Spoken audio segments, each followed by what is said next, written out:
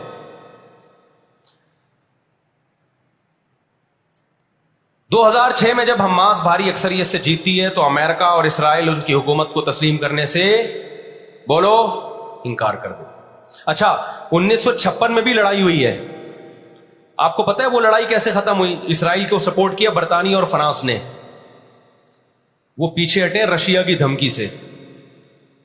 روس کو اندازہ ہو گیا کہ یہ قبضہ کرتے چلے جا رہے ہیں اور ایک بہت بڑی پاور بن کے یورپ اور امریکہ اتحاد بن کے ہمارے سامنے آ جائیں گے، تو ہماری پوزیشن خراب ہو جائے گی۔ روس کون سا کوئی اتنا نیک انسان ہے وہ، لیکن قرآن کہتا ہے نا نولی بعض الظالمین بعضا، ہم بعض ظالموں کو بعض ظالموں ہی کے ذریعے پٹواتے ہیں۔ محلے میں ایک دادا گھوم رہا ہوتا ہے بدماشی کرتا، کمزور پٹ رہے ہوتے ہیں، اللہ دوسرے دادا کو پیدا کر کے اس کو پٹواتے ہیں اس سے، اور پھر کہتے ہیں تجھے کسی اور سے پٹواؤں گا میں۔ روس نے کون سا اچھے افغانستان میں جو بربریت کی، اس نے کس قانون کے تحت افغانستان میں گھسا تھا؟ وہاں بھی افغانی اس کے خلاف کھڑے ہوئے اور مار مار کے بھگایا اس کو۔ پھر جو آپ کے 40-42 ملک ابھی افغان طالبان کے ساتھ لڑ کے گئے ہیں، وہ کس قانون کے تحت آئے تھے بھائی؟ ایک شخص کو پکڑنے کے لیے، اسامہ بن لادن کو پکڑنے کے لیے آپ نے پوری ریاست کی ایسی کی تیسی کر دی۔ تو ان کے اپنے لیے اصول کچھ اور ہیں، ہمارے لیے اصول بولو کچھ اور ہیں۔ اس لیے انصاف اصل کب ہوگا میرے بھائی؟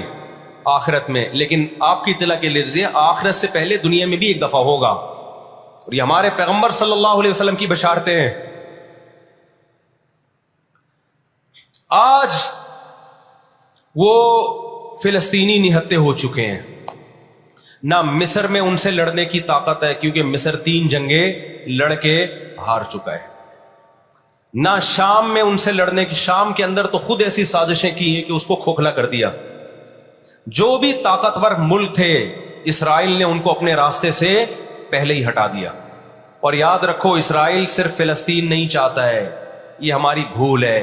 اسرائیل گریٹ اسرائیل کا قائل ہے، جس میں بہت بڑا خطہ ہے جس پہ وہ قبضہ کرنا چاہتا ہے، یہ یہاں رکے گا نہیں۔ اگر آج ہم غزہ کو اسرائیل کے حوالے کر دیں کہ چلو دنیا میں امن آ جائے گا، ایک حکومت ان کو دے دی جائے، چند لوگوں کو ہتھیار ڈلوا کے ان کو کنٹرول دے دیا جائے، تو یہ آپ کی بھول ہے۔ قرآن کہہ رہا ہے وَيَسْعَوْنَ فِي الْأَرْضِ فَسَادًا، ان کی فطرت میں ہے کہ یہ زمین میں ہمیشہ فساد مچاتے رہیں گے۔ جو بات ہٹلر نے کہی تھی وہ قرآن 1400 سال پہلے کہہ چکا تھا۔ ہٹلر نے قرآن میں دیکھ کے نہیں کہی ہے، ہٹلر نے تو مشاہدہ کر کے کہی تھی یہ بات۔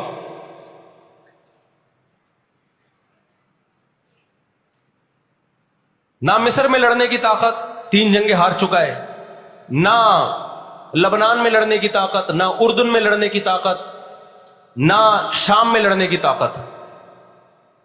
سعودی عرب اور اسرائیل کے حالات اچھے ہونے جا رہے تھے، یہ واقعہ ہوا، سعودی عرب نے الحمدللہ یو ٹرن لے لیا، ایک اچھا اقدام ہے سعودی عرب کا، ورنہ تو یہ مسئلہ دب گیا تھا۔ سعودی عرب پیچھے ہٹ گیا, اردن پیچھے ہٹ گیا, بہت سارے اسلامی ملک جو جا رہے تھے کم از کم اس واقعے کے نتیجے میں پیچھے ہٹے ہیں, وہ ایک اسٹیپ پیچھے کی طرف آئے ہیں, اور اب اتنی جلدی یہ آگے جا نہیں سکتے. ان کی اپنی عوام نہیں چھوڑے گی ان کو.